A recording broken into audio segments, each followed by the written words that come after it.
بسم الله الرحمن الرحيم.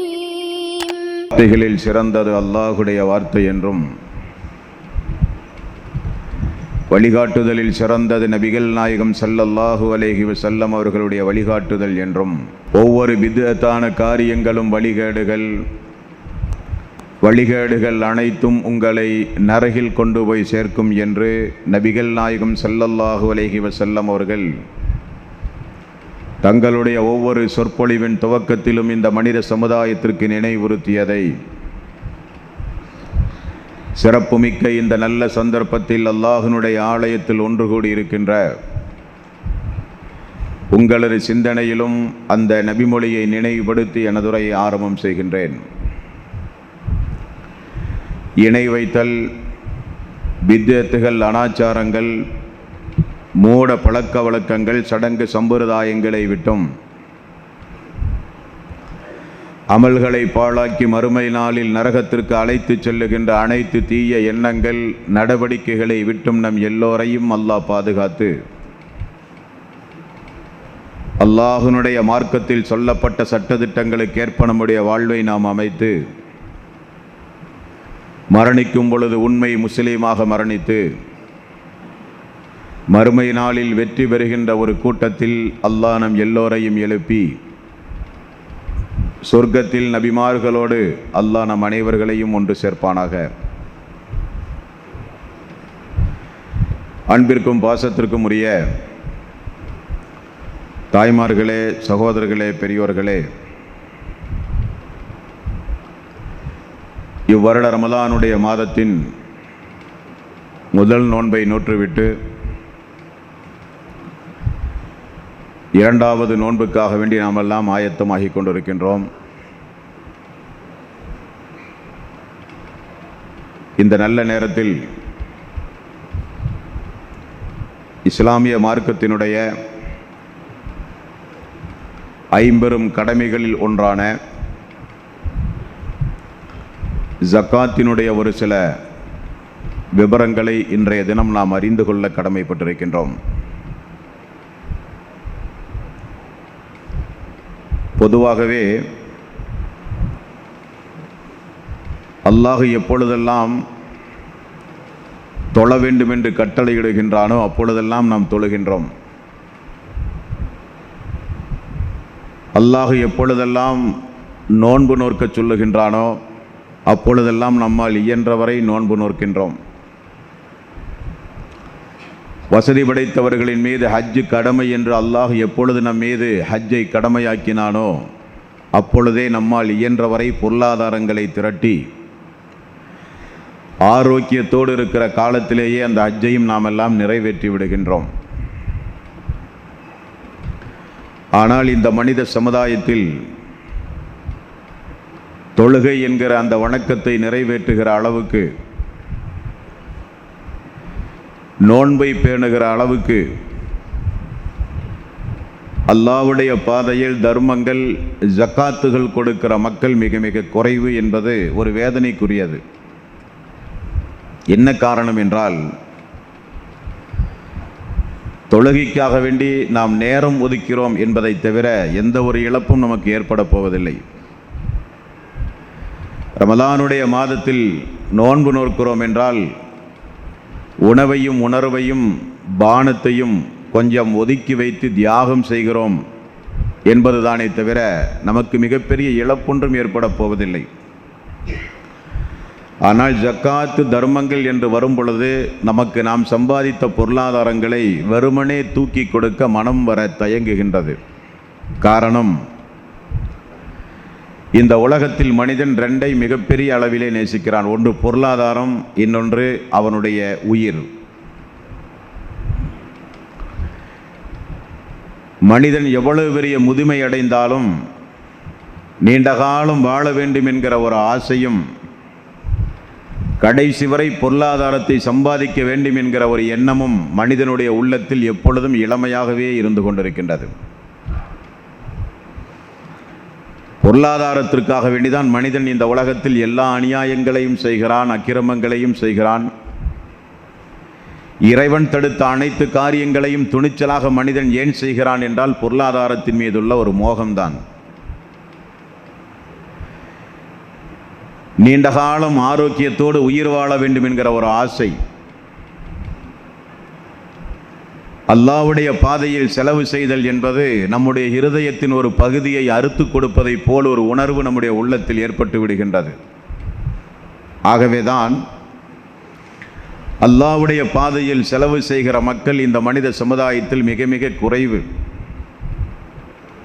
அது யாராக இருந்தாலும் சரி, வேறு எல்லா இபாதத்திற்கும் மனிதன் தயாராகிறான்.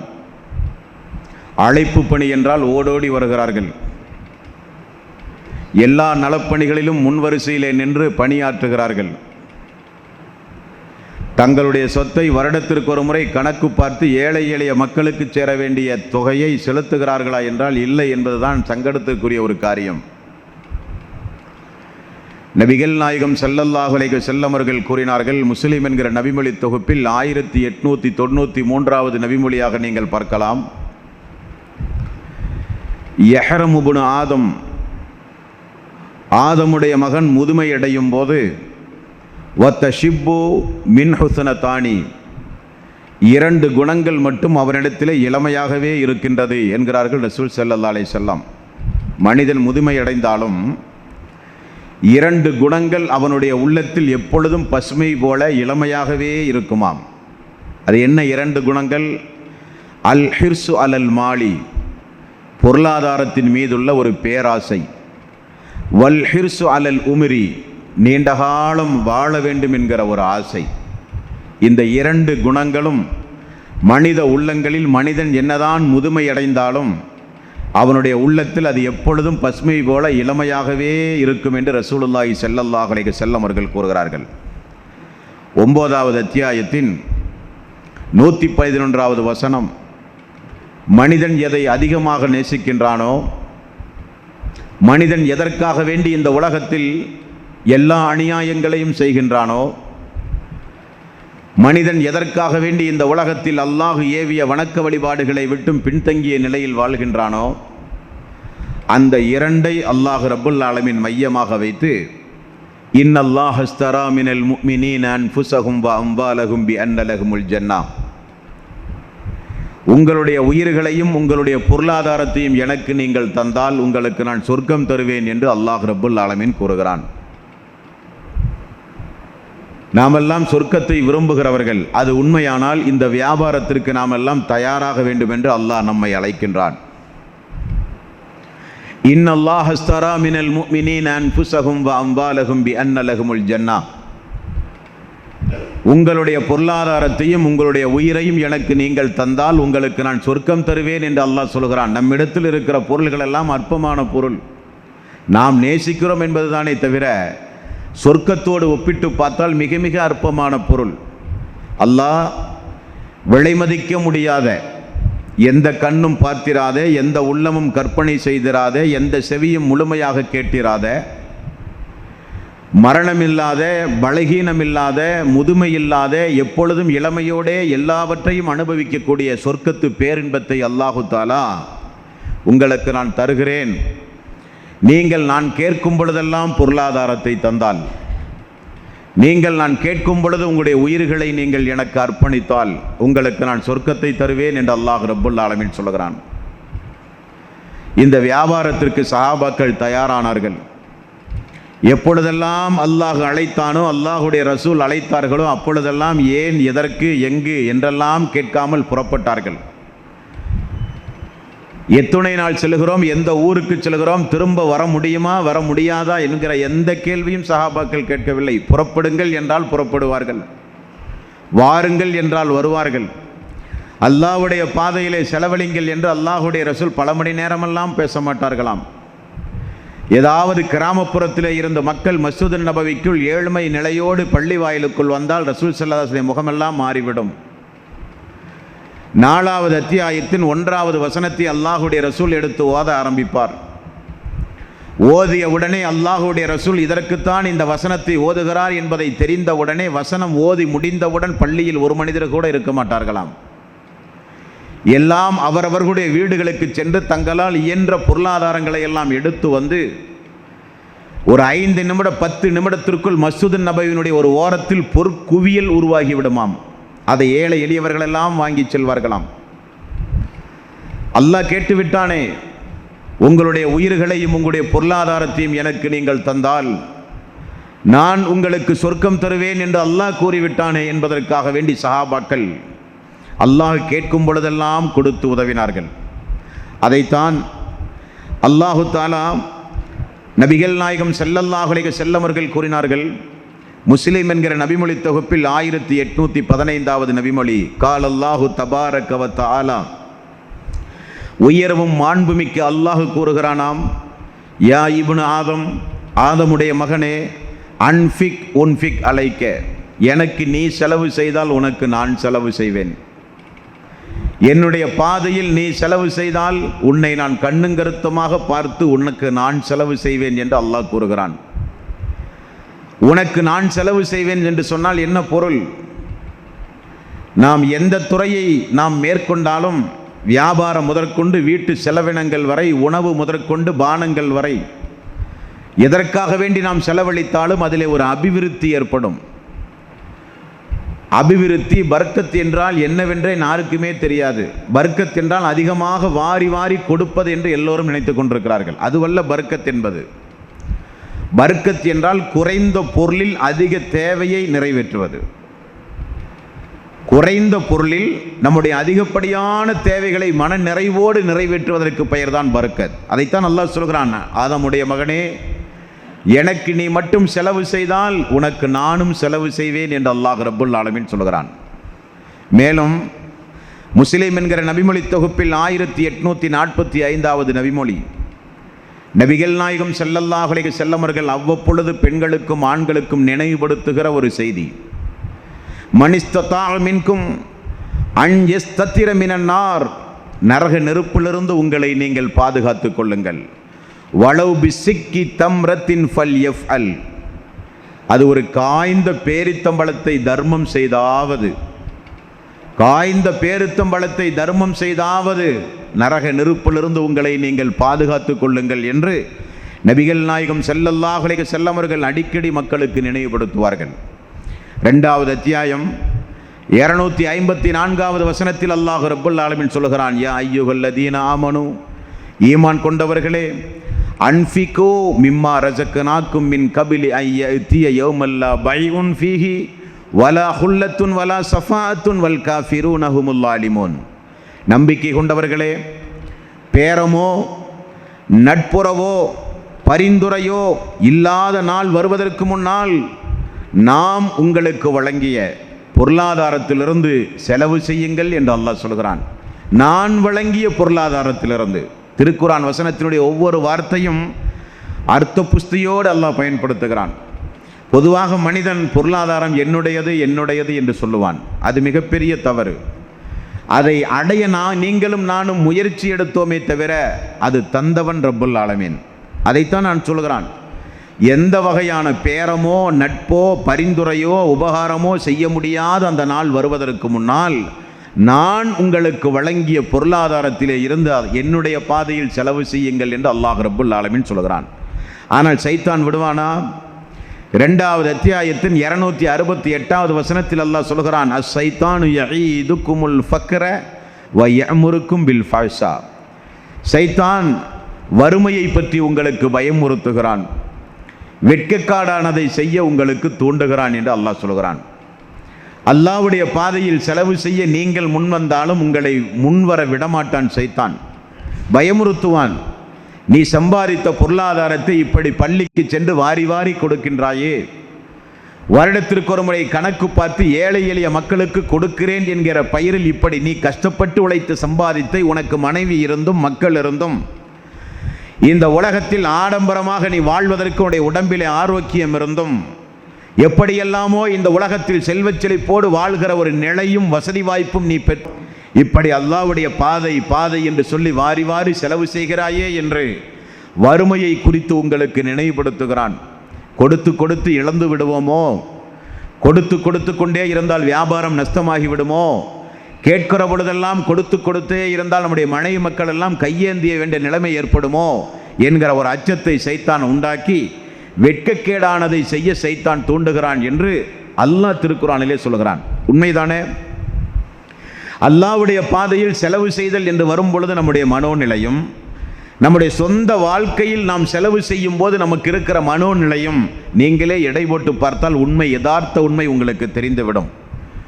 நம்முடைய வீடுகளில் நடக்கக்கூடிய திருமணம், நமக்கு தேவையான ஆடம்பர பொருட்கள், விடுதிக்கு சென்று உணவு உண்ணுகிற நிலைப்பாடுகள், ஊர் சுற்றுகின்ற பயணங்கள், நம்முடைய சொந்த வாழ்க்கையில் அனுபவிக்கக்கூடிய எல்லா நிலைகளுக்கும் வாரி வாரி நாம் செலவு செய்கிறோம், பணத்தினுடைய அருமை பெருமை தெரியாமல். அப்பொழுதெல்லாம் நாம் சம்பாதித்த பணத்தை இப்படி செலவு செய்கிறோமே என்று நாம் சிறிது கூட நாம் எண்ணக்கூட நமக்கு மனமில்லை.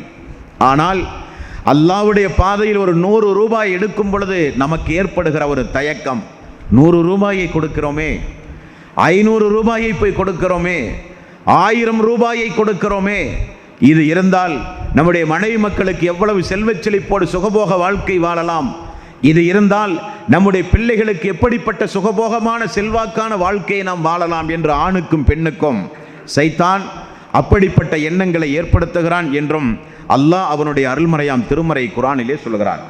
முஸ்லிம் என்கிற நபிமொழி தொகுப்பில் 1894வது நபிமொழியில் நபிகள் நாயகம் ஸல்லல்லாஹு அலைஹி வஸல்லம் பொருளாதாரத்திற்கும் மனிதர்களுக்கும் இருக்கக்கூடிய அந்த நெருக்கத்தை குறித்து அருமையான ஒரு உதாரணம் சொல்கிறார்கள்.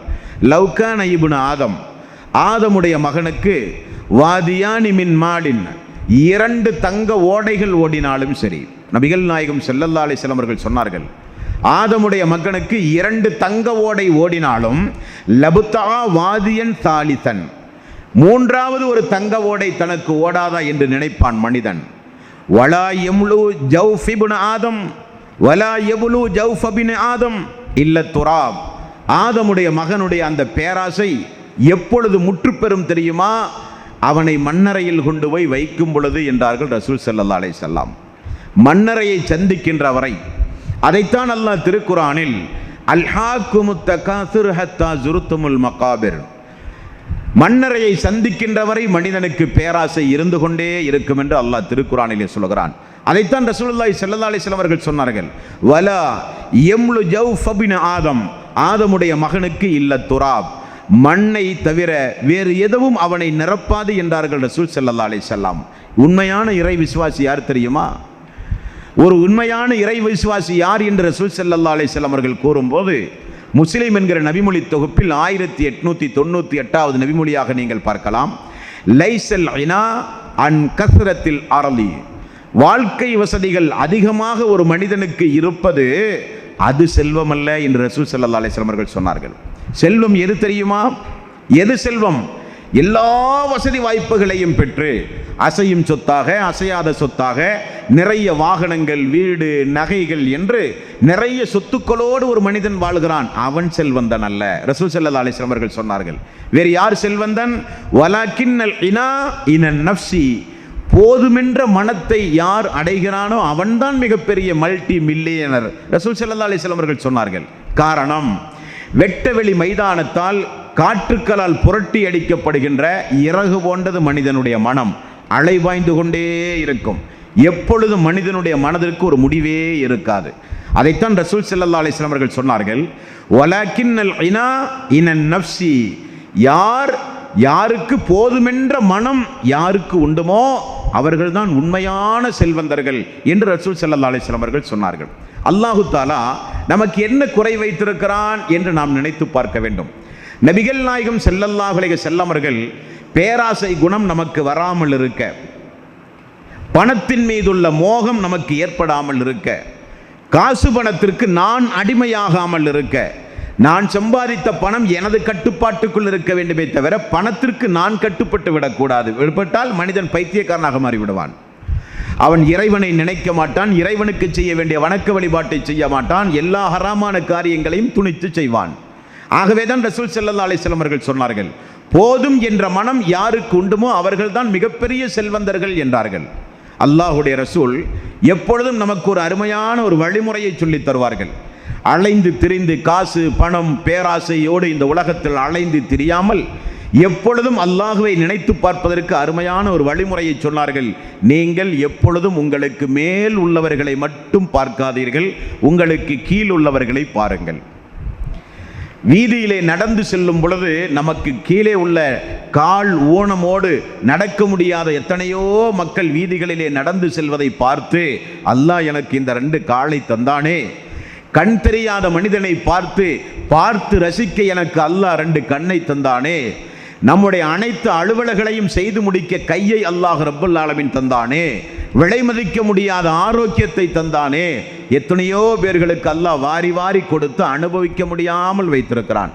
எத்தனையோ குறைகள் எல்லாம் கொடுத்திருப்பான், குழந்தை செல்லும் இல்லாமல் ஆக்கியிருப்பான், எல்லாம் கொடுத்திருப்பான், உடலில் ஏதாவது ஒரு ஊனத்தை உண்டாக்கியிருப்பான், எல்லாம் கொடுத்திருப்பான், தூக்கத்தை மட்டும் எடுத்திருப்பான், எல்லாம் கொடுத்திருப்பான், மனைவியை முறையாக அவன் அமைத்திருக்க மாட்டான், எல்லாம் கொடுத்திருப்பான், குழந்தைகளின் மூலம் மிகப்பெரிய சோதனைகளை அல்லாஹ் சோதித்திருப்பான், எல்லாம் கொடுத்திருப்பான், அவனுடைய முகத்தில் அவலட்சணமான கோலத்தை அல்லாஹ் உண்டாக்கியிருப்பான். இப்படி எத்தனையோ குறைகளுடைய மனிதர்கள் தான் உலகத்தில். ஆகவேதான் ரசூலுல்லாஹி ஸல்லல்லாஹு அலைஹி வஸல்லம் காசு, பணம், பொருளாதாரம் என்பது மட்டும் நிஅமத் அல்ல. எது நிஅமத்? போதும் என்ற மனம். என்னுடைய ரப் எனக்கு எந்த குறையும் வைக்கவில்லை, கடனாளியாக இல்லாமல் உலகத்திலே வாழ்கிறானே, அது எனக்கு என்னுடைய ரப்பு செய்த மிகப்பெரிய ஒரு நிஅமத். யாரும் என்னுடைய வீட்டினுடைய கதவை தட்டி எனக்கு தர வேண்டிய காசு பணத்தை தா என்று கேட்கிற ஒரு நிலை நமக்கு இல்லையே. இந்த நேரம் நீங்களும் நானும் மரணித்தாலும், இந்த நேரத்தில் நான் மரணித்தாலும் நான் யாருக்கும் எதையும் கொடுக்க வேண்டிய சூழ்நிலையில் இல்லை. எனக்கு என்னுடைய ரப் நிறையவே நியமத்துகளை செய்திருக்கிறான் என்கிற போதும் என்ற மனம் மிகப்பெரிய செல்வம் என்றார்கள் ரசூலுல்லாஹி ஸல்லல்லாஹு அலைஹி வஸல்லம். அப்படி இந்த உலகத்தில் வாழ வேண்டும் என்றார்கள். தர்மம் கொடுக்கிறோம், எதை கொடுக்க வேண்டும், எப்பொழுது கொடுக்க வேண்டும், எந்த நேரத்தில் கொடுக்க வேண்டும் என்பதை கூட ரசூல் ஸல்லல்லாஹு அலைஹி வஸல்லம் அவர்கள் சொன்னார்கள். புகாரி என்கிற நபிமொழி தொகுப்பில் 2748வது நபிமொழியாக நீங்கள் பார்க்கலாம். ஒரு மனிதர் நபிகள் நாயகம் ஸல்லல்லாஹு அலைஹி வஸல்லம் இடத்திலே வந்து, யா ரசூலல்லாஹ், தர்மத்திலேயே சிறந்த தர்மம் எது? எவ்வளவு அருமையான ஒரு கேள்வி பார்த்தீர்களா? யா ரசூலல்லாஹ், அல்லாஹ்வுக்கு பிரியமான அமல் எது என்று அல்லாஹ்வுடைய ரசூலிடத்தில் கேட்கும்போது அல்லாஹ்வுடைய ரசூல் பதில் சொல்லுவார்கள். எந்த அமல் அல்லாஹ்வுக்கு ரொம்ப பிடித்தமானது? குறைவாக செய்தாலும் தொடர்ந்து செய்வது. நீங்கள் குறைவாக செய்தாலும் ஒரு அமலை தொடர்ந்து செய்வது அல்லாஹ்வுக்கு மிக மிக பிரியமான இபாதத் என்பதை போல நபித்தோழர் இங்கே கேட்கிறார், யா ரசூலல்லாஹ், அல்லாஹ்வுக்கு மிக மிக பிடித்தமான சிறந்த தர்மம் எது என்று கேட்டபோது ரசூலுல்லாஹி ஸல்லல்லாஹு அலைஹி வஸல்லம் அவர்கள் சொன்னார்கள், நீ ஆரோக்கியமாக இருக்கும்போது. வார்த்தையை பாருங்கள், நோய் நொடியோடு படுத்த படுக்கையோடு இனி நம்மால் பணம் அனுபவிக்கவே முடியாது என்கிற நிலையில் மனிதன் தர்மம் செய்வானே, அப்பொழுது அல்ல, நீ ஆரோக்கியமாக இருக்கும்போது. அது இருந்தால் என்னால் இந்த உலகத்தையே சுற்றி வர முடியும், அது இருந்தால் என்னால் எல்லாம் இந்த உலகத்தில் அனுபவிக்க முடியும் என்கிற ஆரோக்கியம் உன்னிடத்தில் இருக்கும் பொழுது, அது மட்டுமல்ல, பொருளாதாரத்தை நீ அதிகம் நேசிக்கும் போது, அது மட்டுமல்ல, நீ அளவுக்கு அதிகமாக செலவு செய்தால் வறுமை வந்து விடுமோ என்று நீ அஞ்சும் போது, இந்த 3 நிலை உனக்கு இருந்தும் அல்லாஹ்வுடைய பாதையில் நீ செலவு செய்தால் அதுதான் சிறந்த தர்மம் என்றார்கள் நபிகள் நாயகம் ஸல்லல்லாஹு அலைஹி வஸல்லம். புகாரி என்கிற நபிமொழி தொகுப்பில் 2748வது நபிமொழியாக நீங்கள் பார்க்கலாம், 48வது நபிமொழியாக நீங்கள் பார்க்கலாம். இந்த அடிப்படையில் அல்லாஹு தஆலா அவனுடைய அருள்மறையாம் திருமறை குர்ஆனில் சுப்ஹானல்லாஹ் தொழுகையை குறித்து அல்லாஹ் திருக்குர்ஆனில் 200க்கும் அதிகமான இடங்களில் கூறுகிறான். ஜக்காத்தை குறித்து, நோன்பை குறித்து, ஹஜ்ஜை குறித்து நிறைய இடங்களில் அல்லாஹ் ரப்புல் ஆலமீன் ஒவ்வொரு வணக்க வழிபாடுகளை குறித்து பேசுகிறான். ஆனால் தர்மம், பொருளாதாரம் என்று வரும் பொழுது மட்டும் அல்லாஹு தஆலா மனித இயல்பை புரிந்து நம்மிடத்தில் கேட்கிறான். பாருங்கள், கொடு என்று சொன்னால் மனிதன் கொடுக்க தயங்குவான். காரணம், அவன் அதை அடைவதற்கு அவனும் முயற்சி எடுத்திருக்கிறான். அந்த பொருளாதாரத்தை அடைவதற்கு அவன் அதிகாலை பொழுதிலே இருந்து இரவு வரை கடுமையாக அவன் உழைத்திருக்கிறான். உழைத்த பொருளாதாரத்தை வெறுமனே கேட்டால் மனிதன் தயங்குவான் என்பதற்காக அல்லாஹ் ரப்புல் ஆலமீன் நம்மிடத்தில் எப்படி கேட்கிறான் தெரியுமா? 2வது அத்தியாயத்தின் 245வது வசனம், மன் தல்லதி யுக்ரிலுல்லாஹ கர்லன் ஹசனன், அல்லாஹ்வுக்கு அழகிய கடன் கொடுப்பவர் யார் என்று அல்லாஹ் கேட்கிறான். கடன் என்றால் அது திரும்ப கண்டிப்பாக ஒப்படைக்கப்பட வேண்டிய தொகை. நாம் கூட வெறுமனே யாராவது கேட்டால் கொடுக்க தயங்குவோம். அதே நேரத்தில் நம்மிடத்தில் யாராவது வந்து கடன் கேட்டால் திரும்ப வருகிற பணம் தானே என்று நாம் ஒரு காலக்கெடு விதித்து கொடுப்பது நம்முடைய வாழ்வில் சாதாரணமாக இருக்கக்கூடிய ஒரு காரியம். வெறுமனே கொடுக்க மனிதன் தயங்குவான். இந்த இடத்தில் மனிதர்கள் கடன் கேட்கவில்லை, பணம் சம்பாதிக்க அனுமதித்த படைத்தவன் நம்மிடத்திலே கடன் கேட்கிறான். மன்தல்லதி யுக்ரிதுல்லாஹ கர்லன் ஹசனா, அல்லாஹ்வுக்கு அழகிய கடன் கொடுப்பவர் உங்களில் யார்? ஃபைலாயிஃபஹு லஹு அல்லாஃபுன் கதீரா, அப்படி நீங்கள் தந்தால் தந்ததை மட்டும் திரும்ப நான் தரமாட்டேன். அல்லாஹ் சொல்கிறான். கடன் என்றால் என்ன? நான் உங்களிடத்தில் ஒரு 25,000 ரூபாய் 50,000 ரூபாய் உங்களிடத்திலே நான் கடன் கேட்கிறேன் என்றால் திரும்ப அதே தொகையை நான் உங்களிடத்திலே தருவேன். கடன் என்றால் வாங்கிய தொகையை திரும்ப குறிப்பிட்ட காலக்கெடுக்குள் ஒப்படைக்க பெயர் கடன் என்பது. இங்கே அல்லாஹ் சொல்கிறான், எனக்கு நீங்கள் கடனாக தாருங்கள், ஆனால் நீங்கள் தந்தது 1 ரூபாயாக இருந்தால் திரும்ப 1 ரூபாயாக தரமாட்டேன், அதை பன்மடங்காக பெருக்கி உங்களுக்கு நான் தருவேன் என்று அல்லாஹ் சொல்லிவிட்டு 2வது அத்தியாயத்தின் 61வது வசனத்தில் நான் உங்களுக்கு அந்த கடனை எப்படி திரும்ப தருவேன் என்றும் அல்லாஹ் விளக்குகிறான். கமசலி ஹப்பத்தி அன்பதத்த சபு சனாபில் மசலுல்லதீன யுன்ஃபிகூன அம்வாலஹும் ஃபீ ஸபீலில்லாஹ், அல்லாஹ்வுடைய பாதையில் நீங்கள் செலவு செய்தால் கமசலி ஹப்பத்தின் அன்பதத்து சபுல சனாபில ஃபீ குல்லி சுன்பிலத்தின் மிஅத் ஹப்பத் வல்லாஹு யுலாஇஃபு லிமன் யஸா வல்லாஹு வாசிஉன் அலீம். பூமியில் ஒரு வித்தை விதித்து அந்த வித்து முளைத்து வரும்போது 7 கதிர்களை கொண்டதாக அந்த வித்து முளைகிறதாம்.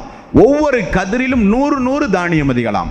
ஒரு வித்துக்கு 700 மடங்கு நன்மை என்பதைப் போல அல்லாஹ் சொல்கிறான், ஒரு வித்தை பூமியில் விதைத்து அது முளைத்து வரும்போது 7 கதிர்களை கொண்டதாக முளைத்து வருகின்றது. ஒவ்வொரு கதிரிலும் 100 தானிய மணிகள். அப்படி என்றால் 7 இன்ட்டு 100 700 மடங்கு கூலி உங்களுக்கு நான் தருவேன் என்று அல்லாஹ் சொல்கிறான். சஹாபாக்கள், யா ரசூலல்லாஹ், இன்னும் அதிகமாக கிடைக்க எங்களுக்கு அல்லாஹ்விடத்திலே பிரார்த்தனை செய்யுங்கள் என்று சொன்னபோது அல்லாஹ் 57வது அத்தியாயத்தின் 11வது வசனத்தை இறக்குகிறான். மன்தல்லதி யுக்ரிலுல்லாஹ கர்லன் ஹசனன், அல்லாஹ்வுக்கு அழகிய கடன் யாராவது கொடுத்தால் ஃபைலாயிஃபஹு லஹு வலஹு அஜ்ருன் அலீம், அது 700 மடங்கல்ல பன்மடங்காக கொடுப்பேன் என்று அல்லாஹ் மீண்டும் ஒரு ஆயத்தை இறக்குகிறான். உடனே நாயக தோழர்கள், யா ரசூலல்லாஹ், இன்னும் அல்லாஹ்விடத்திலே அதிகமாக கிடைக்க பிரார்த்தனை செய்யுங்கள் என்று சொன்னபோது அல்லாஹ் 39வது அத்தியாயத்தின் 10வது வசனத்தை இறக்கி, இன்னமா யுவஃபஸ் சாபிரூன அஜ்ரஹும் பிகைரி ஹிசாப், அல்லாஹ் கணக்கின்றி உங்களுக்கு கூலி வழங்குவான் என்று அல்லாஹ் சொல்கிறான். 1லிருந்து 700 மடங்கு என்கிறான், பன்மடங்கு என்று சொல்லுகிறான், கணக்கின்றி கூலி தருவேன் எனக்கு நீங்கள் கடனாக தந்தால் என்று ஆயத்து இறங்கியவுடன் அந்த சபையில் இருந்த நபித்தோழருடைய நிலைகளை பாருங்கள். அபுத்தஹதா என்கிற ஒரு நபித்தோழர் உடனே அல்லாஹ்வுடைய சபைக்கு எழுந்து வந்தார். யா ரசூலல்லாஹ், அல்லாஹ் நம்மிடத்திலே கடனாகவா கேட்கிறான்? ஆமாம், அல்லாஹ் நம்மிடத்திலே கடன் கேட்கிறான். கையை நீட்டுங்கள் யா ரசூலல்லாஹ். உடனே ரசூல் ஸல்லல்லாஹு அலைஹி வஸல்லம் தன்னுடைய வலது கரத்தை நீட்டினார்கள். அபூத்தஹதா ரலியல்லாஹு அன்ஹு அவர்கள் அல்லாஹ்வுடைய ரசூலுடைய கரத்தின் மீது தனது கரத்தை வைத்து சொன்னார்கள், யா ரசூலல்லாஹ், 600 பேரித்த மரங்களை கொண்ட எனக்கு அதிகமான வருமானத்தை ஈட்டு தருகின்ற, நான் அதிகம் நேசிக்கின்ற ஒரு தோட்டத்தை இதோ அல்லாஹ்வுக்கு நான் அழகிய கடன் கொடுத்து விடுகிறேன் என்று சொல்லி தோட்டத்தை நோக்கி நடந்தார். தோட்டத்தில் தன்னுடைய மனைவி உம்மு ஹபீபா, உம்மு தஹதா தோட்டத்திற்குள் இருந்தார். தோட்டத்தின் வெளியே நின்று உம்மு தஹதாவே என்று அழைக்க கணவனுடைய அழைப்புக்கு செவிசாய்த்து வந்தால் மனைவி. என்ன என்று கேட்க, இந்த தேதியிலிருந்து இந்த நேரத்திலிருந்து இதோ அல்லாஹ்வுக்கு நம்முடைய தோட்டத்தை நான் கடனாக கொடுத்து விட்டேன் என்று சொன்னவுடன் மனைவியும் அல்லாஹ்வுக்கு அழகிய கடன் கொடுத்த தன்னுடைய கணவனுடைய வாக்கை நிறைவேற்ற தோட்டத்திலிருந்து மறுநிமிடமே வெளியேறினார்கள் என்று ஹதீசுகளிலே நாம் பார்க்கிறோம். என்று சொன்னால் அல்லாஹ் நம்மிடத்தில் கடன் கேட்கிறானா என்று சஹாபாக்கள் வாரி வாரி கொடுத்தார்கள். கொடுத்தவன் கேட்கிறான், அதுதான் முக்கியம். நம்மை விட அறிவார்ந்தவர்கள், அறிவுள்ளவர்கள், நம்மை விட உழைக்கக்கூடியவர்கள், நம்மை விட கடுமையாக பாடுபடக்கூடியவர்கள் எல்லாம் இந்த சமுதாயத்திலே உண்டு. ஆனால் அல்லாஹு தாலா அவர்களுக்கெல்லாம் கொடுக்காமல் ஒரு குறிப்பிட்ட நேரம் சம்பாதித்த உடனே நிறைய பொருளாதாரத்தை அல்லாஹ் எனக்கு தருகிறான் என்று சொன்னால் என்ன காரணம்? ஒரு மாதத்திற்கு ஒரு 25,000 ரூபாய் எனக்கு போதும் என்றால் அல்லாஹ் எனக்கு 1,00,000 ரூபாயை தருகிறான். எதற்காக? என்னுடைய கண் எதிரே நோயாளிகளை நடமாட விடுகிறான், என்னுடைய கண் எதிரே பாவப்பட்ட மக்களை என்னை பார்க்க வைக்கிறான், என்னுடைய கண் எதிரே ஆடை இல்லாமல் நோய்வாய்ப்பட்டு வீடு இல்லாமல் பசியும் பட்டினியுமாக இருக்கக்கூடிய மக்களை என் கண் எதிரே நடமாட விடுகிறான். நடமாட விட்டு எனக்கு மாதம் 75,000 ரூபாயை அதிகமாக தருகிறான். எவ்வளவு பெரிய ரஹ்மான்! எவ்வளவு பெரிய சோதனை என்னை செய்கிறான். அவன் தனக்கு போக மீதமுள்ள தொகையை அண்டை வீட்டுக்காரனுக்கு என்னுடைய பாதையில் இஸ்லாமிய மார்க்கத்தை மக்களுக்கெல்லாம் செலவு செய்கிறானா என்று அல்லாஹ் பார்க்கிறான். பார்க்கத்தான் அல்லாஹ் தருகிறானே தவிர அது நான் சம்பாதித்தது எனக்குரியது என நினைத்தால் நம்மை விட மடையர்கள் வேறு யாரும் கிடையாது. ஒரு தாயும் தந்தையும் முயற்சி எடுத்தார்கள் ஒரு கருவில் சிசுவை உண்டாக்க. ஆனால் அந்த கருவில் சிசுவை உண்டாக்கியவன் ரப்புல் ஆலமீன். அதே போல காசு பணத்தை சம்பாதிக்க நீங்களும் நானும் முயற்சி எடுத்தோமே தவிர நாடியவர்களுக்கு கொடுப்பவன் அந்த ரப்புல் ஆலமீன். ஆகவேதான் நபிகள் நாயகம் ஸல்லல்லாஹு அலைஹி வஸல்லம் அவர்கள் சொன்னார்கள், அல்லாஹ்வுடைய பாதையில் நீங்கள் செலவு செய்தால் அல்லாஹ் கணக்கின்றி தருவதாக வாக்களித்தானே, அது எப்படி என்பதை ரசூல் ஸல்லல்லாஹு அலைஹி வஸல்லம் அவர்கள் விளக்குகிறார்கள். முஸ்லிம் என்கிற நபிமொழி தொகுப்பில் 1842வது நபிமொழியாக நீங்கள் பார்க்கலாம். மா தஸத்தக அஹதுன் பி ஸதகத்தின் மின் தய்யிபின் வலா யக்பலுல்லாஹு இல்லா தய்யிப். நிச்சயமாக தூய்மையான தர்மத்தை தான் அல்லாஹ் ரப்புல் ஆலமீன் ஏற்றுக்கொள்கிறான். இல்லா அஹதஹர் ரஹ்மானு பி யமீனிஹி. அல்லாஹ்வுக்காக வேண்டி நீங்கள் செலவு செய்யும் போது அல்லாஹ் தன்னுடைய வலது கரத்தை கொண்டு உங்களிடமிருந்து அந்த தர்மத்தை வாங்குகிறான். வைன் கானத்து தம்ரத்தன், அது ஒரு பேரித்தம்பளமாக இருந்தாலும் சரி, அப்படி வாங்கி அந்த தர்மத்தை அல்லாஹு தஆலா மலையை போல வளர்த்தி ஆளாக்குகிறான். ஒரு குதிரை மேய்ப்பாளன் குதிரையை வளர்த்தி ஆளாக்குவதை போல அல்லாஹ் ரப்புல் ஆலமீன் நீங்கள் கொடுத்த அந்த பொருளாதாரத்தை பன்மடங்காக அல்லாஹ் பெருக்குகிறான் என்றும் ரசூலுல்லாஹி ஸல்லல்லாஹு அலைஹி வஸல்லம் அவர்கள் கூறினார்கள். என்றால் நாமெல்லாம் நிச்சயமாக அல்லாஹ்வுடைய பாதையில் செலவு செய்தல் என்று வரும் பொழுது கொஞ்சம் தாராள மனதோடு இந்த உலகத்தில் நீங்களும் நானும் வாழ வேண்டும். நபிகள் நாயகம் ஸல்லல்லாஹு அலைஹி வஸல்லம் அவர்கள் சொல்கிற செய்தி முஸ்லிம் என்கிற நபிமொழி தொகுப்பில் 5047வது நபிமொழியாக நீங்கள் பார்க்கலாம். மா நகஸத் ஸதகத்துன் மின் மாலின். தர்மம் என்பது செல்வத்தை ஒருபோதும் குறைக்காது என்றார்கள் ரசூல் ஸல்லல்லாஹு அலைஹி வஸல்லம். சொன்னது யார்? இன் ஹுவ இல்லா வஹீயுன் யூஹா. அல்லாஹ்வுடைய ரசூல் பேசினால் வஹீயின் அடிப்படையில் தான் பேசுவார். அந்த அல்லாஹ்வுடைய ரசூல் சொல்கிறார்கள், தர்மம் என்பது செல்வத்தை ஒரு காலம் குறைக்காது என்றார்கள் ரசூல் ஸல்லல்லாஹு அலைஹி வஸல்லம். உண்மைதானே? இந்த நம்முடைய கண் எதிரே அல்லாஹ்வுடைய பாதை என்று வரும் பொழுது கணக்கு பார்க்காமல் கொடுத்த எத்தனையோ தோழர்கள் இந்த சபையிலும் உண்டு. இந்த உரையை கேட்கிற வாய்ப்பை பெற்றிருக்கிற தாய்மார்கள், சகோதர சகோதரிகளும் இருக்கக்கூடும். வாரி வாரி கொடுக்கிற அன்பர்கள் இந்த மனித சமுதாயத்திலே உண்டு. அல்லாஹ்வுடைய பாதை என்று வரும் பொழுது கணக்கு பார்க்காமல் கொடுக்கிற நல்லுள்ளம் படைத்தவர்கள் உண்டு. ஆனால் அவர்களிடத்திலே போய் கேட்டு பாருங்கள், அப்படி கொடுக்கிற காரணத்தினால் வியாபாரத்திலே நஷ்டம், கொடுத்து கொடுத்து பொருளாதாரத்தில் இழப்பு ஏற்பட்டது, கொடுத்து கொடுத்து வறுமை உண்டாகிவிட்டது என்று சொல்லுகிற நிலைக்கு அல்லாஹ் ரப்புல் ஆலமீன் வைத்திருக்க மாட்டான்.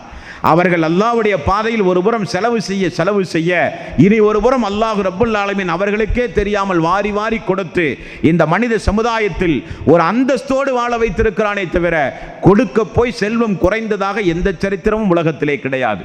அதைத்தான் ரசூல் ஸல்லல்லாஹு அலைஹி வஸல்லம் அவர்கள் சொன்னார்கள், மா நகஸத் ஸதகத்துன் மின் மாலின். தர்மம் என்பது ஒரு காலம் செல்வத்தை குறைக்காது. மேலும் மன்னிப்பதால் ஒரு அடியான் கண்ணியத்தை தான் அல்லாஹ் அதிகப்படுத்துவான். அல்லாஹ்வால் படைக்கப்பட்ட அடியார்களை யாராவது மன்னித்தால் அவர்களுக்கு அல்லாஹ் கண்ணியத்தை உயர்த்துவான். அல்லாஹ்வுக்காக வேண்டி நீங்கள் பணிவு காட்டினால் அல்லாஹ் உங்களை நிச்சயமாக பன்மடங்கு உங்களுக்கு அந்தஸ்தை உயர்த்துவான் என்றும் ரசூலுல்லாஹி ஸல்லல்லாஹு அலைஹி வஸல்லம் அவர்கள் சொன்னார்கள். அது மட்டுமல்லவாம், 2வது அத்தியாயத்தின் 271வது வசனத்தில் அல்லாஹ் ரப்புல் ஆலமீன் சொல்கிறான், வை கஃபிர் அன்கும் மின் செய்யாத்திக்கும் வல்லாஹு பிமா தஅமலூன ஹபீர். அல்லாஹ்வுடைய பாதையில் நீங்கள் செலவு செய்தால் நிச்சயமாக அதை தீமைகளுக்கு பரிகாரமாக கூட நான் ஆக்குவேன் என்று அல்லாஹ் சொல்கிறான். வாழ்க்கையில் எவ்வளவோ பாவங்களை செய்திருப்போம், அறிந்தும் அறியாமலும். அல்லாஹ்வுடைய பாதையில் நல்லறங்கள் செய்யும் போது அந்த நல்லறங்களுக்குரிய கூலியாக கடனாக பெற்றுக்கொண்டு பன்மடங்காக கணக்கின்றி திரும்ப தருவதாக வாக்களித்த ரப்புல் ஆலமீன் அதே நேரத்தில் என்னுடைய பாதையில் நான் கேட்கும்போது செலவு செய்து விட்டானே என்பதற்காக நாம் வாழ்வில் செய்து போன கணிசமான பாவங்களை அல்லாஹ் ரப்புல் ஆலமீன் மன்னிக்கிறேன் என்றும் திருக்குரானிலே அல்லாஹ் வாக்களிக்கிறான். ஆக இப்படிப்பட்ட அரும்பெரும் பாக்கியத்தை பெற்றுத் தருகிற ஒரு பாக்கியம், ஒரு நன்மைதான் இந்த பொருளாதாரத்தை அல்லாஹ்வுடைய பாதையில் செலவு செய்தல் என்பது. புகாரியில் 1442வது நபிமொழியை பாருங்கள். தினசரி 2 வானவர் வானலோகத்திலே இருந்து கீழே இறங்குகிறாராம். இறங்கி அல்லாஹ்விடத்திலே பிரார்த்தனை செய்கிறாராம், அல்லாஹும்ம அக்தி முன்ஃபிகன் ஹலஃபன். அல்லாஹுவே, உன்னுடைய பாதையில் யாரெல்லாம் அதிகம் செலவு செய்கிறார்களோ அவர்களுக்கு நீ பிரதிபலனை அளிப்பாயாக. அவர்களுக்கு நீ செல்வச் செழிப்பை மென்மேலும் உண்டாக்குவாயாக. மேலும் அல்லாஹும்ம அஅதி மும்சிக்கன் தலஃபன், அல்லாஹுவே கஞ்சத்தனத்தோடு கருமித்தனத்தோடு யாரெல்லாம் நீ கொடுத்த நியாமத்தை இந்த உலகத்தில் உன்னுடைய பாதையில் செலவு செய்யாமல் இருக்கிறார்களோ அவர்களுக்கு நீ அழிவை உண்டாக்குவாயாக. மலக்குமார்களுடைய சாபம். அப்ப அல்லாஹ்வுடைய பாதையில் அல்லாஹ்வுடைய நியாமத்தை பெற்றுக்கொண்டு அவன் தந்த பொருளாதாரத்தை அவன் கேட்கும் போது நாம் செலவு செய்யாமல் இந்த உலகத்தில் காசு பணம் என்னுடையது என்னுடையது என்று சொல்லி ஒரு குறுகிய வட்டத்தை ஏற்படுத்தி கொண்டு அந்த கஞ்சத்தனத்தோடு உலகத்தில் வாழும்போது தினசரி மலக்குமார்களுடைய சாபம், அல்லாஹும்ம அஅதி மும்சிக்கன் தலஃபன், அல்லாஹுவே அவர்களை நீ அழிப்பாயாக, அவருக்கு நீ நாசத்தை உண்டாக்குவாயாக என்று மலக்குமார்களுடைய சாபம் அந்த பொருளாதார வசதி படைத்தவர்களுக்கு உண்டாகும் என்றார்கள் ரசூல் ஸல்லல்லாஹு அலைஹி வஸல்லம். மேலும் அல்லாஹ்வுடைய ரசூல் சொல்கிறார்கள், முஸ்லிம் என்கிற நபிமொழி தொகுப்பில் 1838வது நபிமொழியாக பாருங்கள், ஒரு காலம் வரும், அந்த காலம் வராமல் உலக அழிவு நாள் ஏற்படாதாம். ஒரு காலம் வருமாம், அந்த காலம் வராமல் உலக அழிவு நாள் ஏற்படாதாம். அந்த காலம் எப்படிப்பட்ட காலமாம்? மனிதன் தன்னுடைய செல்வத்தை எடுத்துக்கொண்டு வீதியிலே இறங்கி யாராவது இந்த பணத்தை தர்மமாக வாங்க மாட்டார்களா என்று மனிதனை தேட ஆரம்பிப்பானாம். எவ்வளவு பெரிய ஒரு காரியம் பாருங்கள். என்னுடைய பொருளாதாரத்தை சதக்காவாக கொடுக்க நான் வீதியிலே இறங்குகிறேன், யாராவது ஒரு மனிதன் இந்த பொருளாதாரத்தை வாங்க மாட்டானா என்று மனிதன் வீதியிலே அலைந்து திரிவான். வாங்குவதற்கு ஆளே இல்லாத ஒரு காலம் வரும், வாங்குவதற்கு ஆளே இல்லாத ஒரு காலம் வரும், தர்மம் என்கிற நன்மையை அடைய முடியாத ஒரு காலம் வரும். அந்த காலம் வராமல் உலக அழிவு நாள் ஏற்படாது என்றார்கள் ரசூல் ஸல்லல்லாஹு அலைஹி வஸல்லம். இன்றைக்கு கூட தன்னிறைவு அடைந்த ஒரு சில இஸ்லாமிய நாடுகள் உண்டு. அங்கே தர்மம் ஜக்காத்துகள் வாங்க ஆள் இல்லாத காரணத்தினால் வெளிநாடுகளுக்கு பாவப்பட்ட மக்களுக்கு ஏற்றுமதி செய்கிற அளவுக்கு தன்னிறைவடைந்த நாடுகள் நம்முடைய கண் எதிரே இன்றைக்கு கூட அல்லாஹ் ரப்புல் ஆலமீன் வைத்திருக்கிறான். இது உலக அழிவு நாளினுடைய இறுதியில் ஒரு மனிதன் வீதியிலே இறங்கி தீனாரையும் தங்கத்தையும் தர்மம் செய்வதற்கு ஆளை தேடுவானாம். யாரும் வாங்குவதற்கு ஆள் இல்லாத அளவுக்கு செல்வச் செழிப்பு அதிகமாக இருக்கிற ஒரு நேரம் வரும். அது உலக அழிவு நாளின் ஆரம்பம் என்றார்கள் ரசூல் ஸல்லல்லாஹு அலைஹி வஸல்லம்.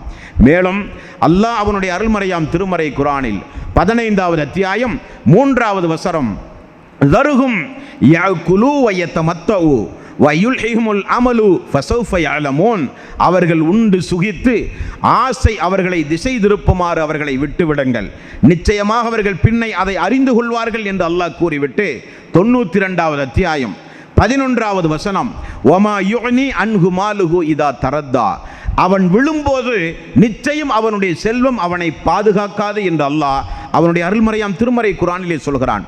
அல்லாஹ் சூரத்துல் பக்கரா என்கிற அந்த அத்தியாயத்தில் எனக்கு அழகிய கடன் கொடுப்பவர் யார் என்று கேட்டுவிட்டு பன்மடங்காக தருவேன், கணக்கின்றி தருவேன், 1லிருந்து 700 மடங்கு தருவேன் என்று அல்லாஹ் கேட்டு பார்த்தான். ஆனால் மனிதன் கொடுக்க தயங்கினான், கொடுக்க மறுத்தான். ஒரு கட்டத்தில் மனிதனுக்கு என்ன நிலை உருவாகும் தெரியுமா? நான் ஆரம்பத்தில் சொன்னதை போல அல்லாஹு தஆலா வாரி வாரி கொடுத்து கொண்டே இருப்பான், கேட்டுக்கொண்டும் இருப்பான். கொடுக்க அவன் மறுக்கும் போது அல்லாஹ் ஒரு கட்டத்தில் என்ன செய்வான் என்றால் கொடுத்த அவனை அனுபவிக்க முடியாமல் ஆக்கிவிடுவான். நோய் நொடிகளை கொடுத்து படுத்த படுக்கையிலே கிடத்தி பணத்தை பார்க்கத்தான் அவனால் முடியுமே தவிர அனுபவிக்க முடியாது. இது ஒரு நிலை. இனி ஒரு நிலை வருமாம். 63வது அத்தியாயத்தின் 10வது வசனம், அந்த வசனத்தில் அல்லாஹ் ரப்புல் ஆலமீன் சொல்கிறான், ஒரு கட்டத்தில் மனிதன் கொடுப்பானாம். ஒரு கட்டத்தில் இந்த கஞ்சத்தனம் உடையவர்கள், ஜக்காத்து கொடுக்காதவர்கள், தர்மம் கொடுக்காதவர்கள், அல்லாஹ்வுடைய பாதையிலே செலவு செய்யாமல் கருமித்தனத்தோடு கஞ்சத்தனத்தோடு ஆடம்பரத்திற்கும் அநியாயத்திற்கும் செலவு செய்த உலகத்திலே வாழ்ந்த ஒரு மனிதன் ஒரு கட்டத்தில் அல்லாஹுவே இதோ நான் தருகிறேன் என்று சொல்லுவானாம். அல்லாஹ் வாங்க மாட்டான், மறுத்து விடுவானாம். பார்த்தீர்களா அல்லாஹ்வுடைய ஒரு ஏற்பாட்டை? பார்த்தீர்களா? அவன் ஆரோக்கியத்தோடு இருக்கும் பொழுது அல்லாஹ் கொடுத்தான், அவன் அனுபவித்துக் கொண்டிருக்கும் பொழுது அல்லாஹ் கேட்டான், கேட்கும் பொழுது கொடுக்க மறுத்தான். ஒரு கட்டத்தில் இவன் கொடுக்கிறான், அல்லாஹ் மறுக்கிறான். 63வது அத்தியாயத்தின் 10வது வசனம், ஃபயக்கூல ரப்பி லௌலா அகர்தனி இலா அஜலின் கரீப் ஃபஅஸத்தக வஅகும் மினஸ் சாலிஹீன், அல்லாஹுவே என்னுடைய எல்லா பொருளாதாரத்தையும் உன்னுடைய பாதையிலே செலவு செய்து முஸ்லீமாக மரணிக்க கொஞ்சம் அவகாசம் தாயா அல்லாஹ். இது எப்படிப்பட்ட நேரம்? கல்லா இதா பலஅத்தி தராக்கிய வக்கீல மன்ராக், வலன்ன அன்னகுல் ஃபிராக் வல் தஃபத்தி சாக்கு பிசாக் இலா ரப்பிக யௌமைதினில் மசாக். உயிர் தொண்டை குழியை அடைந்து மனிதன் துடியாய் துடிக்கிற அந்த நேரத்தில் அல்லாஹ் ரப்புல் ஆலமீன் உன்னை காப்பாற்ற இந்த நேரத்தில் யார் என்று கேட்பானே, அப்பொழுது அல்லாஹ் சொல்கிறான், அந்த சக்கராத்துடைய நேரத்தில் மனிதன் தனக்கு உயிர் போக போகின்றது, தனக்கு முஸ்லிமான மரணம் கிடைக்கவில்லை, ஒரு முனாஃபிக்கான மரணத்தை நான் அடைகிறேன், என்னுடைய வாழ்வில் நிச்சயம் எனக்கு மறுமையிலே நரகம்தான் கிடைக்கும் என பதட்டப்பட்டு அந்த அடியான் அந்த சக்கராத்துடைய நேரத்தில் ஃபயக்கூல ரப்பி லௌலா அஹர்தனி இலா அஜலின் கரீம் ஃபஸத்தக வஅக்கும் மின ஸாலிஹீன். அல்லாஹ்வே, சிறிது அவகாசம் தா யா அல்லாஹ், எனது உயிரை பறித்து விடாதே யா அல்லாஹ், உன்னுடைய பாதையிலே இதோ நான் வாரி வாரி செலவு செய்து முஸ்லீமாக மரணிக்க எனக்கு ஒரு அவகாசம் தா யா அல்லாஹ் என்று மனிதன் மரண நேரத்தில் அனைத்து சொத்துக்களையும் படைத்த ரப்புல் ஆலமீனுக்கு வாரி கொடுக்க தயாராகிறான். அல்லாஹ் என்ன பதில் சொல்கிறான்? ஃபைதா ஜா அஜலுஹும் லா யஸ்தகிரூன சாஅத்தம் வலா யஸ்தக்திமூன். அணு அளவு நேரம் கூட முந்தவும் செய்யப்படாது பிந்தவும் செய்யப்படாது என்று கூறி அல்லாஹ் ரப்புல் ஆலமீன் பலவந்தமாக அவனுடைய உயிரை கைப்பற்றுவேன் என்று திருக்குர்ஆனிலே கூறுகிறானே, அந்த நிலை வருவதற்கு முன்னால் அல்லாஹ்வுடைய பாதையிலே செலவு செய்கிற மனோபலத்தை நாம் பெற வேண்டும். படைத்தவன் கேட்கும் போது தாராளமாக கொடுக்கிற ஒரு எண்ணத்தை நீங்களும் நானும் உருவாக்கி கொள்ள வேண்டும். படைத்தவன் கேட்கிறான், நமக்கு தந்தவன் கேட்கிறான், அதுவும் கடனாக கேட்கிறான் என்பதை புரிந்து கொண்டு அல்லாஹ்வுடைய பாதையில் எப்பொழுதும் செலவு செய்கிற நல்ல நிலையோடு இந்த உலகத்தில் வாழ வேண்டும். தாய்மார்களே, பெரியோர்களே, நபிகள் நாயகம் ஸல்லல்லாஹு அலைஹி வஸல்லம் அவர்கள் கூறுகிறார்கள், புகாரி என்கிற நபிமொழி தொகுப்பில் 1402வது நபிமொழியாக நீங்கள் பார்க்கலாம். ரசூலுல்லாஹி ஸல்லல்லாஹு அலைஹி வஸல்லம் அவர்கள் சொன்னார்கள், உங்களில் யாருக்கும் இந்த நிலை வர வேண்டாம். எப்படி சொல்கிறார்கள்? உங்களில் யாருக்கும் இந்த நிலை வர வேண்டாம். எந்த நிலை? மறுமை நாளில் ஒரு ஆட்டை தன்னுடைய தோளிலே சுமந்து கொண்டு அல்லாஹ்வுடைய ரசூலே என்னை காப்பாற்றுங்கள், அல்லாஹ்வுடைய ரசூலே என்னை காப்பாற்றுங்கள் என்று மறுமையிலே மனிதர்கள் நீங்கள் வருவீர்கள். அப்பொழுது நான் சொல்லுவேன், உலகத்திலேயே இது குறித்து நான் உங்களை அச்சமூட்டி எச்சரிக்கை செய்து விட்டேன், இந்த நாளில் அல்லாஹ்வுடைய தீர்ப்பை என்னால் மாற்றி அமைக்க முடியாது என்று நான் சொல்லுகிற நிலை உங்களில் யாருக்கும் வந்துவிடக்கூடாது என்றார்கள் நபிகள் நாயகம் ஸல்லல்லாஹு அலைஹி வஸல்லம். அந்த நாள் வருவதற்கு முன்னால் நாம் நம்முடைய பொருளாதாரத்தை அல்லாஹ்வுடைய பாதையிலே செலவு செய்ய வேண்டும். தாய்மார்களே, பெரியோர்களே, முஸ்லிம் என்கிற நபிமொழி தொகுப்பில் 1807வது நபிமொழியாக நீங்கள் பார்க்கலாம். அல்லாஹ்வுடைய ரசூல் கூறுகிறார்கள், மறுமை நாளில் மனிதன் அல்லாஹ்வுடைய நீதிமன்றத்தில் பொருளாதார வசதி படைத்தவர்களுக்கு மட்டும் 3 வகையான தண்டனை, நரகத்தில் அல்ல, தீர்ப்பு நாளுக்கு பிறகு நரகத்தில் கொடுக்கப்படுகிற தண்டனை அல்லவாம். எல்லோரும் மறுமை நாளில் பார்க்கிற அந்த மாஹ்ஷர் மைதானத்தில் வைத்து எல்லா மக்களுடைய முன்னிலையிலும் செல்வந்தர்களுக்கு மட்டும், குறிப்பாக ஜக்காத்து கொடுக்காத, தர்மம் கொடுக்காத, அல்லாஹ்வுடைய பாதையில் செலவு செய்யாமல் கருமித்தனத்தோடு உலகத்தில் வாழ்ந்த, பொருளாதார மோகம் பேராசை கொண்டு அலைந்து திரிந்து உலகத்தில் வாழ்ந்த மனிதனுக்கு மட்டும் மறுமை நாளில் நரகத்திற்கு முன்னதாக மாஹ்ஷர் மைதானத்தில் வைத்து 3 வகையான தண்டனை உண்டு என்கிறார்கள் ரசூல் ஸல்லல்லாஹு அலைஹி வஸல்லம். முஸ்லிம் என்கிற நபிமொழி தொகுப்பில் 1807வது நபிமொழியிலே பாருங்கள், பணவசதி படைத்த அவனை அல்லாஹு தஆலா அந்த மாஹ்ஷர் மைதானத்தில் ஒரு இடத்திலே அமர வைப்பானாம். அந்த மனிதன் அமருவான். உடனே அவன் உலகத்தில் சேமித்து வைத்த சொத்துக்கள் அனைத்தும் மறுமையிலே கொண்டு வரப்படும். ஆடுகளாக, மாடுகளாக, ஒட்டகங்களாக, மிகப்பெரிய, பார்த்தால் அதிபயங்கரமாக அச்சமூட்டி எச்சரிக்கை செய்கின்ற மிகப்பெரிய ஒரு பாம்பாக மறுமை நாளில் அவனுடைய செல்வங்கள் எல்லாம் மாற்றப்படுமாம். அவன் அமர்ந்திருப்பானாம். ஓடி வருமாம் கொம்புள்ள ஒரு ஆடு அவனை மாஹ்ஷர் மைதானத்தில் துரத்துமாம். துரத்தியவன் கீழே விழுவானாம். அவனுடைய முகத்திலே அந்த ஆடு மிதிக்குமாம். இதே போல ஆடுகளும் மாடுகளும் ஒட்டகங்களும் ஒன்றன் பின் ஒன்றாக தொடர்ந்து வந்து கொண்டே அந்த மனிதனை முகத்திலும் விழாப்புறங்களிலும் மிதித்து கொண்டே இருக்கும். இது எத்துணை நாள்? ஒரு நாள் அல்ல. அல்லாஹ்வுடைய நீதிமன்றத்தில் நீங்களும் நானும் நீதி விசாரணைக்காக வேண்டி நிறுத்தப்படுகிற நாள் என்பது 50,000 ஆண்டுகள் என்றார்கள் ரசூல் ஸல்லல்லாஹு அலைஹி வஸல்லம். 50,000 ஆண்டுகள் அல்லாஹ்வுடைய நீதிமன்றத்தில் நீங்களும் நானும் நிற்க வேண்டும் விசாரணைக்காக வேண்டி. அப்படி விசாரணிக்கப்படுகின்ற அந்த நீதிமன்றத்தில் வைத்து அல்லாஹ்வுடைய பாதையில் செலவு செய்யாத பணவசதி படைத்தவர்களுக்கு அல்லாஹ் கொடுக்கப்படுகிற தண்டனை ஆடுகளும் மாடுகளும் மறுமை நாளில் அவனை வந்து முகத்திலும் அவனுடைய விழாப்புறங்களிலும் மிதித்து அவனை கேவலப்படுத்தும் என்றார்கள் ரசூலுல்லாஹி ஸல்லல்லாஹு அலைஹி வஸல்லம். மேலும் நபிகள் நாயகம் ஸல்லல்லாஹு அலைஹி வஸல்லம் அவர்கள் சொன்னார்கள், மறுமை நாளில் 9வது அத்தியாயத்தின் 35வது வசனத்தில் அல்லாஹ் சொல்லுகிறான், அவனுடைய செல்வங்கள் எல்லாம் கொண்டு வாருங்கள் என்று அல்லாஹ் சொல்லுவானாம். கொண்டு வரப்படும். அது நரக நெருப்பிலே போட்டு காய்ச்சி ஒரு பாலம் போல எடுத்து கொண்டு வரப்படுமாம். யௌம யுஹ்மா அலைஹா ஃபீ நாரி ஜஹன்னம ஃபத்துக்வா பிஹா ஜிபாஹுகும் வஸுனூபுகும் வல்ஹூருகும் ஹாதா மா கனஸுத்தும் லிஅன்ஃபுசிக்கும் ஃபதூக்கு மா குன்தும் தக்னிஸூன். அப்படி கொண்டு வரப்பட்ட அந்த நரக நெருப்பில் காட்சி எடுத்து வரப்பட்ட அவனுடைய செல்வத்தை வைத்து அல்லாஹு தஆலா அவனுடைய முதலிலும் அவனுடைய விழாப்புறங்களிலும் சூடு போடுவான். இதுதான் நீ சேமித்து வைத்த சொத்து, நான் கேட்டும் தராத சொத்து. உன்னிடத்தில் வெறுமனே நான் கேட்கவில்லை, கடனாக கேட்டேன், திரும்ப தருவேன் என்று வாக்கு கொடுத்து கேட்டேன், பன்மடங்காக பெருக்கி தருவேன் என்று சொன்னேன். உன்னுடைய பாவங்களை எல்லாம் தர்மத்தின் மூலம் நான் அழிப்பேன் என்று வாக்கு கொடுத்தேன். மலையை போல ஒரு குதிரை மேய்ப்பாளன் அந்த குதிரை குட்டியை வளர்த்தி ஆளாக்குவதைப் போல நான் வளர்த்தி ஆளாக்கி உனக்கு திரும்ப தருவேன் என்று நான் சொன்னேன். ஆனால் என்னுடைய பாதையில் செலவு செய்ய நீ முன்வராத காரணத்தினால் இந்த சொத்தைத்தானே சேமித்து வைத்துக் கொண்டு என்னால் படைக்கப்பட்ட ஏழை எளிய மக்களுக்கு உபகாரம் இல்லாத சொத்து, என்னுடைய பாதையில் செலவு செய்ய பயன்படாத சொத்து, இந்த சொத்தை சம்பாதிக்கத்தானே நீ என்னுடைய அமல்களை புறக்கணித்தாய், என்னை மறந்தாய், நீதிமன்றத்தை உதாசீனப்படுத்தினாய், பணம் இருந்தால் எதையும் சாதிக்கலாம் என்கிற அகம்பாவத்தோடு உலகத்திலே நீ நடந்தாய் என்று கூறி அவனுடைய விழாப்புலங்களிலும் நெற்றியிலும் அல்லாஹ் ரப்புல் ஆலமீன் சூடு போடுவான். இது மக்கள் மத்தியில் நடக்கப்படுகிற தண்டனை. அல்லாஹ் அதிலிருந்து நம் அனைவர்களையும் காப்பாற்ற வேண்டும். அல்லாஹ்விடத்திலே பொருளாதாரம் குறித்து எப்பொழுதெல்லாம் கேட்கிறோமோ அப்பொழுதெல்லாம் ஒரு வாசகத்தை சேர்த்து கேட்க வேண்டும். அல்லாஹ், எனக்கு பொருளாதாரம் தேவைதான், ஆனால் தாராள மனதோடு உன்னுடைய பாதையில் செலவு செய்கிற எண்ணத்தோடு எனக்கு அந்த பொருளாதாரத்தை தாயா அல்லாஹ். இல்லாவிட்டால் அந்த பொருளாதாரம் எனக்கு தேவையில்லை. உன்னுடைய பாதையில் நீ கேட்கும் பொழுதெல்லாம் வாரி வாரி செலவு செய்கிற எண்ணத்தோடு எனக்கு அந்த பொருளாதாரத்தை தந்தால் மட்டும் நீ தாயா அல்லாஹ் என்று அல்லாஹ்விடத்திலே பிரார்த்தனை செய்ய வேண்டும். இது இரண்டாவது வகையான தண்டனை.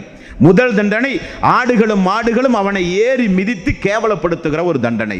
இரண்டாவது தண்டனை 9வது அத்தியாயத்தின் 35வது வசனத்தில் அல்லாஹ் கூறுகிற தண்டனை மறுமை நாளில் காட்சி எடுத்துக்கொண்டு வந்து சூடு போடுகிற தண்டனை.